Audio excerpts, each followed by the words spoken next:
GB channel, turn left to right podcast. Let's get it on.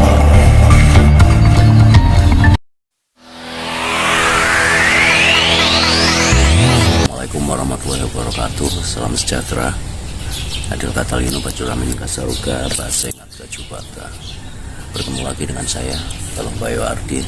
Nah, kali ini kita akan melanjutkan mata kuliah metode penelitian geografi yang membahas untuk pertemuan-pertemuan atau video-video sebelumnya yang memang kemarin belum lengkap pembahasan mengenai bagaimana kita menteorisasikan dunia, bagaimana kita untuk menyusun pemahaman kita untuk menemukan penjelasan dan lain sebagainya. Dan kali ini kita setelah kita membahas cara berpikir atau proses ontologis lalu kemudian epistemologis, maka kali ini kita akan berbicara mengenai paradigma dan terutama langsung saja ke arah paradigma geografi.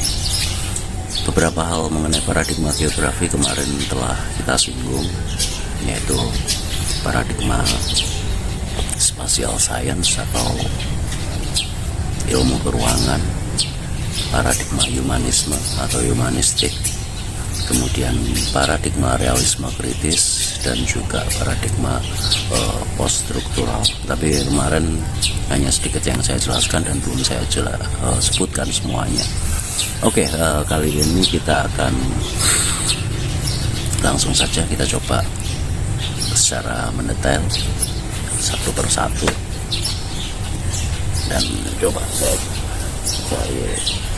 dari bahannya, karena kajian mengenai paradigma ini memang tidak mudah, karena ya selain ini berkaitan dengan pemikiran, berkaitan dengan sudut pandang, berkaitan dengan asumsi, dan kemudian menuju pada proposisi-proposisi ataupun pernyataan-pernyataan teoritis mengenai apa yang kita lihat. Oke, di sini kita yang pertama coba kita bahas mengenai paradigma geografi, mengenai ilmu spasial atau spatial science.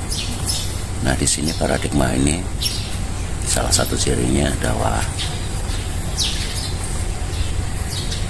berusaha untuk atau menekankan dan bersandar pada objektivitas, sebisa mungkin objektif, lalu kemudian bagaimana menemukan generalisasi atau generalitas. Dan ini pastinya ya prosesnya juga dalam landasan pemikiran asumsinya adalah cara berpikir kausalistik yang merupakan sebab akibat. Ini dasar-dasar pemikirannya. Memang agak sulit ketika kita belum mencoba pada konteksnya atau coba kita terapkan bagaimana berpikir dengan cara spatial science ini. Nah, sementara itu untuk secara ontologisnya, para ilmuwan spasial ini membagi antara, jadi di sana mereka melihat antara ada dua distingsi atau ada dua aspek di sana, adalah ruang dan juga waktu. Nah, di sini antara ruang dan waktu ini merupakan sebagai sesuatu yang terukur. Jadi ini khas sekali, kuantitatif sekali, karena ruang dan waktu adalah segala sesuatu yang memang sangat-sangat terukur. Mungkin ruang itu berupa di sana ada jarak, di sana ada juga misalnya satuan-satuan meter, kilometer, dan lain sebagainya. Lalu kemudian untuk waktu juga bisa diukur, berapa menit, berapa detik, berapa jam, dan lain sebagainya. Dan dengan demikian di sini instrumen-instrumen penelitiannya adalah instrumen-instrumen pengukuran, benar-benar menggunakan instrumen peralatan seperti kronometer, kompas, lalu kemudian ya GPS yang dapat menentukan misalnya letak koordinat, kemudian jarak, lalu kemudian berapa lama atau ada berapa waktu kita tahu untuk menempuh jarak tertentu, misalnya kita membutuhkan berapa satuan waktu, berapa detik, berapa menit atau berapa jam dalam sebuah ruang tersebut. Oke, lalu kemudian di sini permasalahan-permasalahannya atau permasalahan-permasalahan yang bisa dijawab dengan ilmu spasial ini adalah objek dan sebuah aktivitas atau sebuah praktek di sini. Jadi pertanyaannya adalah bagaimana sebuah objek dan aktivitas yang sangat bervariasi itu bergerak melintasi semua permukaan bumi. Oke, saya pause dulu sambil nyalakan. Oke, berikutnya apa yang perlu kita jawab di sini? Maaf tadi saya pindah lokasi karena ada beberapa noise yang kebetulan cukup mungkin mengganggu, tapi nanti coba ketika saya edit apakah nanti bisa dapat baik atau tidak. Lalu kemudian tadi yang pertama adalah bagaimana ketika objek ataupun aktivitas yang bervariasi tersebut itu berada atau bergerak di permukaan bumi atau bergerak di dalam ruang, bagaimana di sana objek ataupun. Nah, di sini untuk spasial ini seringkali membendakan segala hal. Jadi di sini tidak memandang itu manusia atau benda, tidak dibedakan karena maksud mereka adalah dibangun atau istilahnya semua konsep-konsep apapun yang diamati itu dibendakan atau sebuah benda. Jadi di sana tidak ada subjek di sana ya penelitinya itu. Oke, kemudian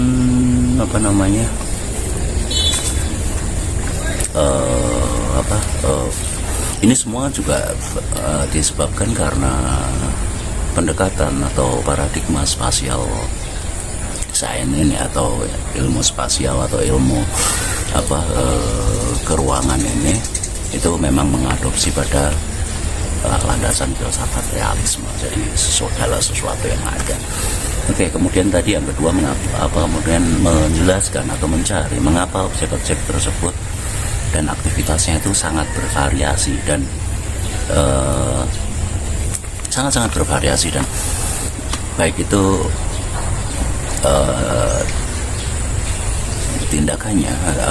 tindakan atau aktivitasnya ataupun juga ada variasi spasialnya. Nah, di sana juga dijelaskan. Namun demikian untuk menjelaskan perilaku atau aktivitas atau dengan yang sangat bervariasi itu dijelaskan berlandaskan spasialnya, berdasarkan benda-benda yang ada di sana, berdasarkan ruang dan isinya yang ada di dalamnya.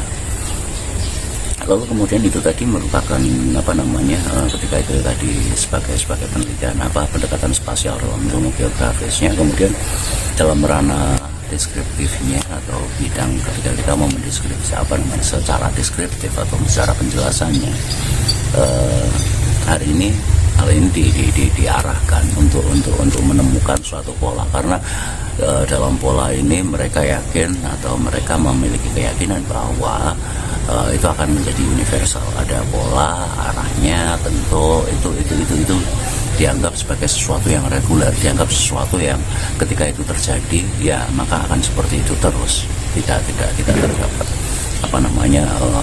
perubahan lain. Nah, seperti tidak itu semua dianggap sebagai reguler, dan itu semua dianggap menjadi semacam pernyataan posisi, atau mereka menyatakan itu semuanya nanti akhirnya menjadi teori, dan memang seperti itu, dan itu adalah kebenaran.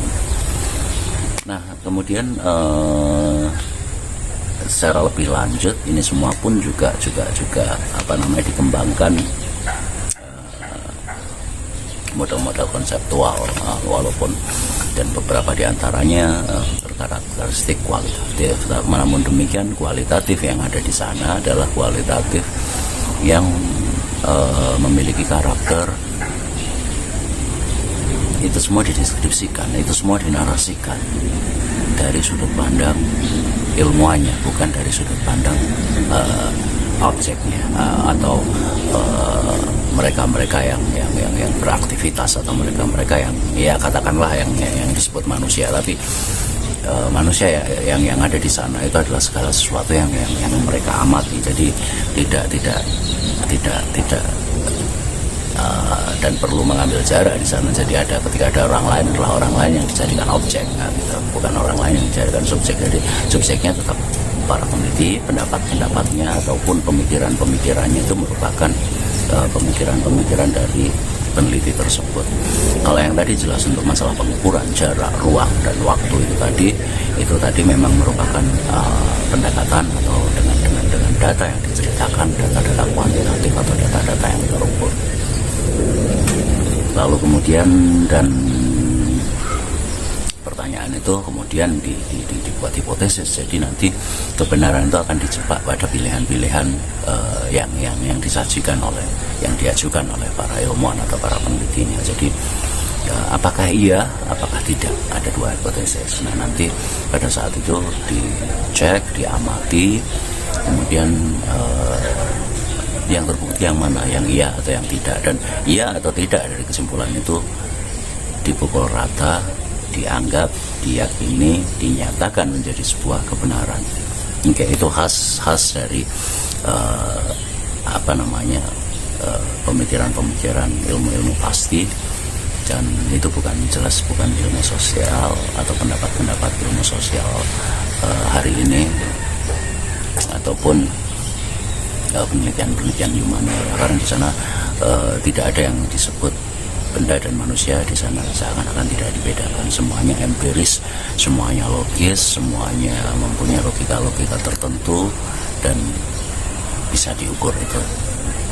Kemudian pertanyaan-pertanyaan penelitiannya, misalnya penelitian perbandingan, bagaimana tata ruang distribusi X dibandingkan dengan distribusi Y, seperti itu. Oke, ya itu tadi. Lalu kemudian pertanyaan, bagaimana X menyebabkan Y?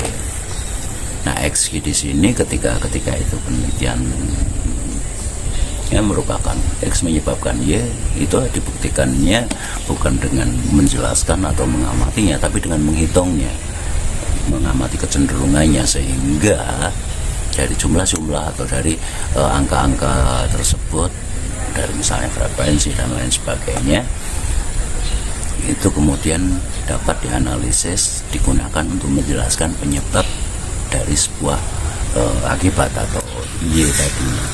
Lalu atau mungkin juga bagaimana X dan Y saling menyebabkan, atau biasanya digunakan secara statistik, analisis korelasi. Kalau tadi merupakan analisis relasi, atau biasanya sering disebut pengaruh.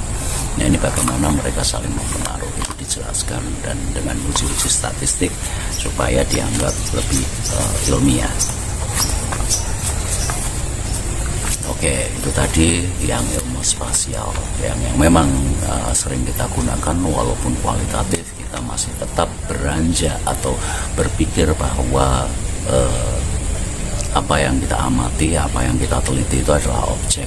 Jadi ketika itu melihat sebagai objek, itu kita akan menarik diri atau terdapat jarak antara peneliti dengan yang diteliti adalah sesuatu yang berbeda.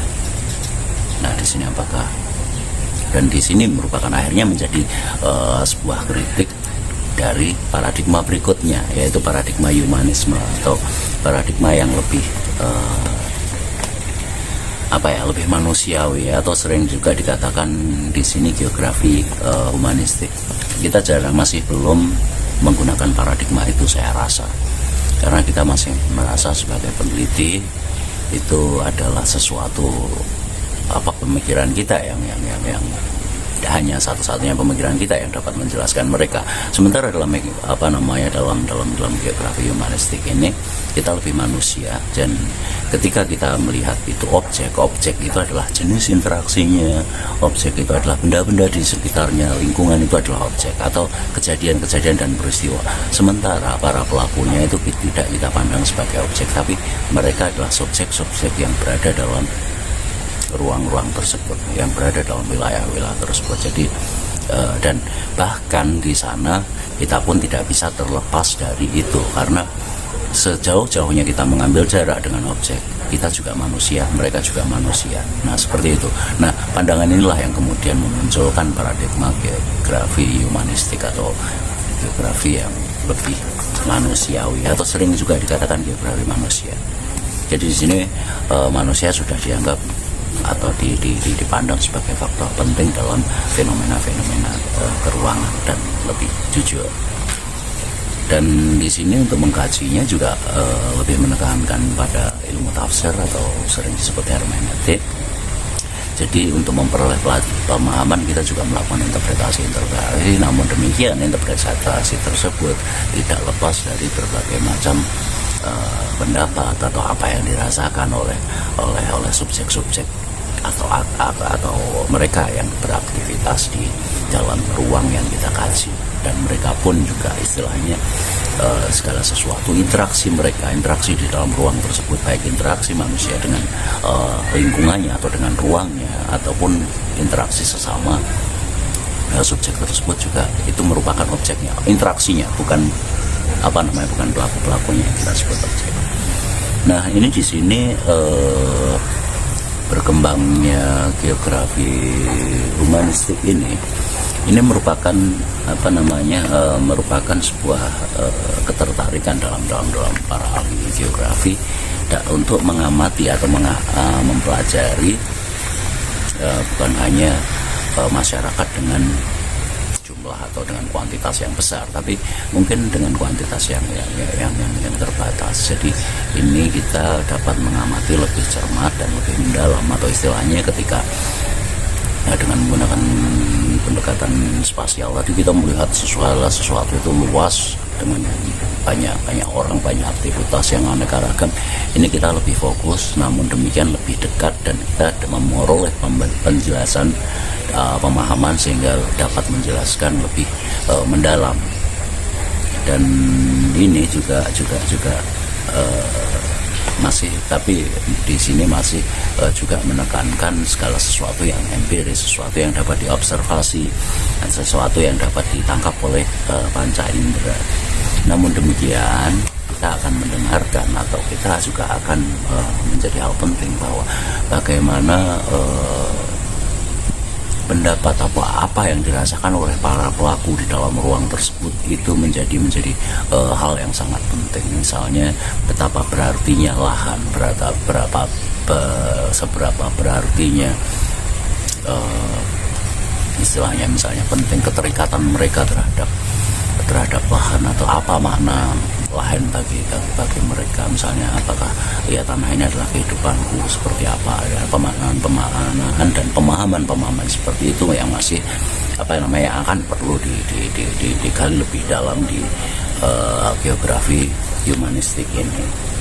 Sehingga dalam metodologi simbolis metodologi ini banyak melibatkan simbol, tanda, gerak-gerik, tingkah laku itu yang sebagai segala sesuatu yang perlu kita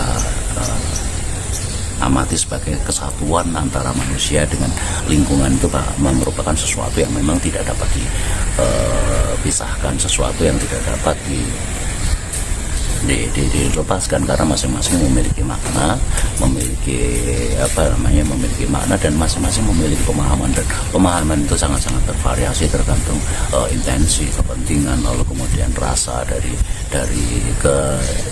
hubungan antara manusia dengan ruang itu adalah secara emosional. Dan di sini juga dapat bagaimana cara melihat atau memaknai skalanya yang ada dalam fenomena keruangan, dalam fenomena geografis ini hampir seperti dengan ketika kita mencoba mengkaji seni dan sastra antara dunia landscape alam dengan landscape kultural, landscape yang sangat manusiawi, dan ikatan-ikatan yang ada dalam budaya yang dialami, lalu bagaimana pemahaman bersama mereka di dalam mereka mana itu semua. Nah, hal ini juga bisa digunakan untuk melihat tipe-tipe arsitektur, tapi kita tidak hanya melihat pada fungsinya, namun juga makna-makna, bahkan sampai ke kepercayaan-kepercayaan yang mereka akui, yang para pelaku itu rasakan, akui, dan juga wujud ekspresi mereka. Jadi tidak murni hanya sekedar fungsional atau sekedar manfaat dan guna. Oke, ini tadi sesuatu yang sedikit berbeda ketika geografi humanistik tadi lebih menekankan pada manusianya, dan ilmu spasial tadi lebih menekankan kepada lingkungan sekitarnya, ruang dan waktu, dan segala hal yang dapat terukur. Oke, dan kemudian ini agak yang mungkin belum pernah atau jarang, atau mungkin sangat-sangat subversif jika dilakukan, atau sangat-sangat tidak pantas atau jarang yang berani dan bisa jadi kena sanksi di sini, yaitu adalah ketika menggunakan paradigma realisme kritis. Nah, realisme kritis ini sebetulnya ya muncul tadi terhadap sebuah kritik atau sebuah protes atau sebuah perlawanan terhadap teori atau kritik yang tentang ilmu keruangan yang berasumsi bahwa segalanya yang kausalitas ini hanya dapat dibaca dengan kausalitas secara spasial. Dan di sini model spasial realisme kritis ini mengadopsi atau cara pemikirannya ini menggunakan cara atau dianalogikan seperti bagaimana kita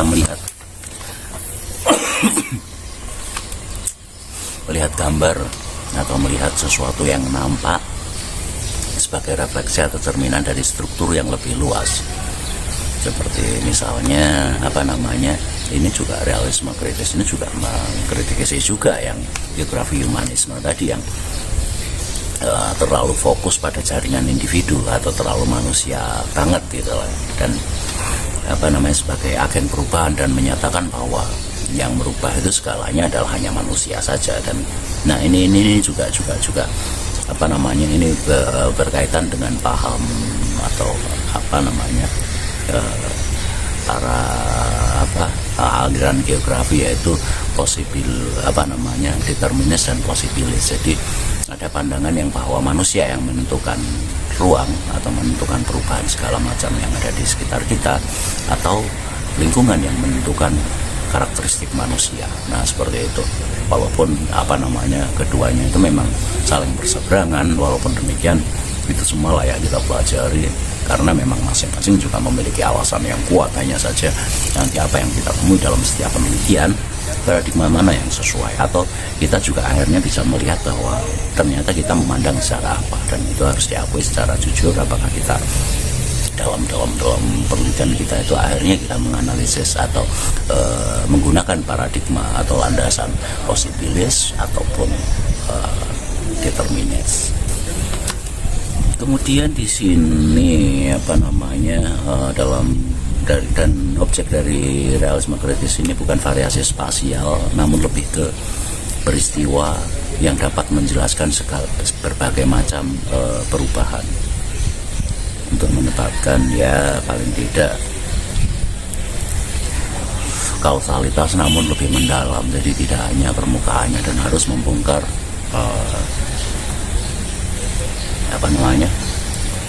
peristiwa-peristiwa yang sebetulnya diproduksi oleh kekuasaan secara oleh kekuasaan itu. Lalu kemudian langsung saja pada geografi pasca struktural atau geografi post struktural di sini. Ini lebih mendalam sekali, bahwa segala macam perubahan yang ada di alam, di dalam sebuah ruang, itu merupakan dari produk dari kekuasaan. Ya, seperti misalnya mengapa Kalimantan Barat ini akhirnya banyak sekali sawit, yang dulunya hutan kemudian habisnya hutan, munculnya sawit.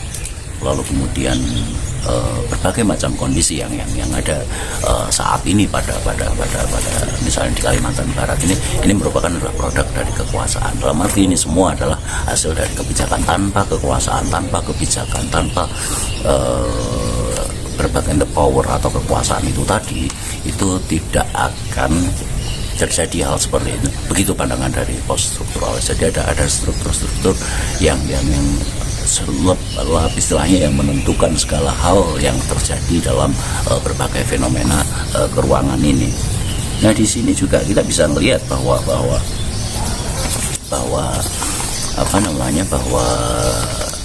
kekuasaan ini bukan hanya, kita melihat kekuasaan bukan hanya pada pemerintah, tapi siapa yang berkuasa di sini kita bisa lihat ini sangat bergantian.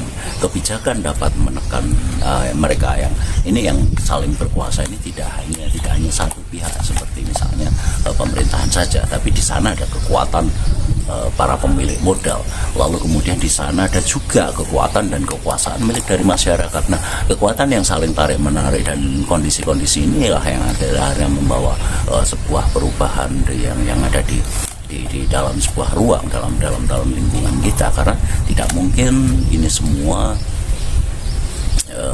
terjadi ketika tidak ada persetujuan atau kemauan dari masyarakatnya sendiri untuk membuat seperti ini. Di sana terjadi kekuatan tarik menarik, baik itu konflik ataupun negosiasi. Nah, misalnya seperti kapitalis atau pemilik modal menawarkan ekonomi akan meningkat, pemerintahan juga dengan kapitalisme juga akan dengan negosiasi PAD atau pendapatan daerah akan meningkat. Nah, kekuatan tarik menarik ini yang nantinya bisa kita lihat secara struktural,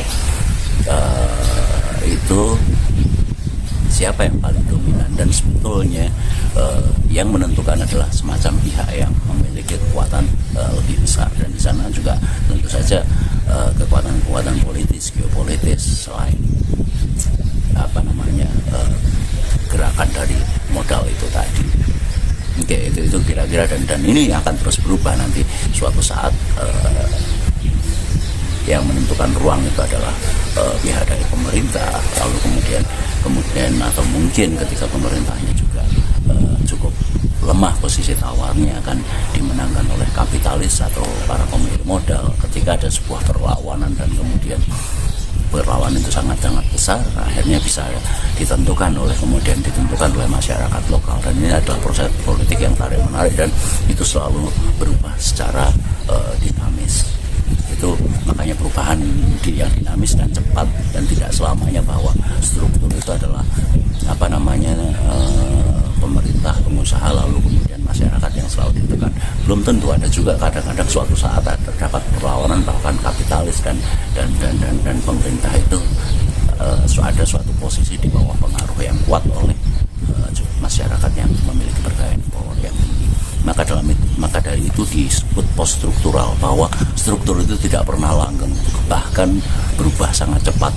Padahal biasanya perubahan itu hanya terjadi ketika ada sebuah revolusi atau apapun yang perubahan itu besar, dan ini akan membuat menjadi lebih langgeng, lebih lama. Tapi di sini pada saat ini zaman disruptif, semuanya berubahnya menjadi lebih cepat, dan analisis yang paling tepat digunakan untuk itu adalah analisis post struktural. Kalau yang struktural itu mereka melihat bahwa ternyata di sini ada struktur ini dan sudah paten di sana. Nah, di sini post struktural juga lebih ke arah itu, bahwa struktur itu tidak langgeng, tidak seperti itu, bahwa itu bukan struktur paten ketika ada tingkatan tersebut. Nah, itu tadi untuk sedikit penjelasan mengenai inti atau pola berpikir dari yang pertama adalah ilmu spasial tadi atau ilmu keruangan, yang kedua adalah geografi yang lebih manusiawi, humanisme, lalu kemudian ada beberapa geografi realisme kritis yang karakteristiknya logis, lalu kemudian mengkritisi beberapa hal tadi, dan lebih keduanya lebih saling tarik menarik. Yang satu yang kritis lebih ke arah berusaha mengembalikan pada empirisme, sementara tadi humanisme itu mulai dari humanisme, realisme kritis dan post struktural ini ilmu-ilmu humaniora atau paradigma-paradigma humaniora, ilmu-ilmu humaniora dan ilmu sosial itu sangat dominan dan sudah meninggalkan, tidak menggunakan lagi prediksi-prediksi statistik, dan lingkupnya juga kecil. Sementara untuk poststruktural itu harus kajian literatur dan juga kekritisan berpikir dan membangun argumennya juga harus sangat kuat. Oke. Untuk kali ini tentang paradigma mungkin saya cukupkan sekian. Jika ada pertanyaan mungkin juga bisa ditanyakan nanti pada saat pertemuan, ataupun bisa dijawab bisa ditanyakan di kolom komentar pada saat absensi nanti. Dan ini nanti tentang paradigma ini masih akan mengikuti pada saat pembahasan bagaimana kita mengobservasi dunia, karena nanti cara mengobservasi dunia kita itu juga tergantung bagaimana kita menggunakan paradigma yang mana, atau kita sebetulnya menggunakan paradigma apa. Nah, itu sangat mempengaruhi sudut pandang kita dalam mengobservasi. Untuk berikutnya mungkin video nanti langsung akan saya sambung pada tema berikutnya supaya tidak berkepanjangan, dan kita akan langsung menuju ke metode penelitian geografi lebih lanjut. Namun demikian, memang metode penelitian geografi ini bukanlah sebuah sebuah kursus, sebuah latihan, tapi ini memang kita sedang belajar teori, karena kita kuliah, kita bukan kursus atau kita bukan praktek. Mungkin seperti itu. Nah, dari teori ini ialah yang nanti akan menjadi modal kalian untuk praktek. Bahkan dengan teori ini sebetulnya jika Anda kreatif dan lain sebagainya, Anda bisa menemukan praktek-praktek baru, metode-metode baru, dan cara-cara baru dalam metode penelitian ilmiah ini. Nah, itu perbedaannya antara sarjana dengan tukang. Oke. Saya cukupkan sekian pertemuan kita kali ini. Saya Galuh Bayu Ardi pamit dari sini, dan saya ucapkan assalamualaikum warahmatullahi wabarakatuh. Salam sejahtera. Adil kata Lino Bajuramin Kasaruga Basengat Kajibata. Salam. Kita jumpa lagi di video berikutnya.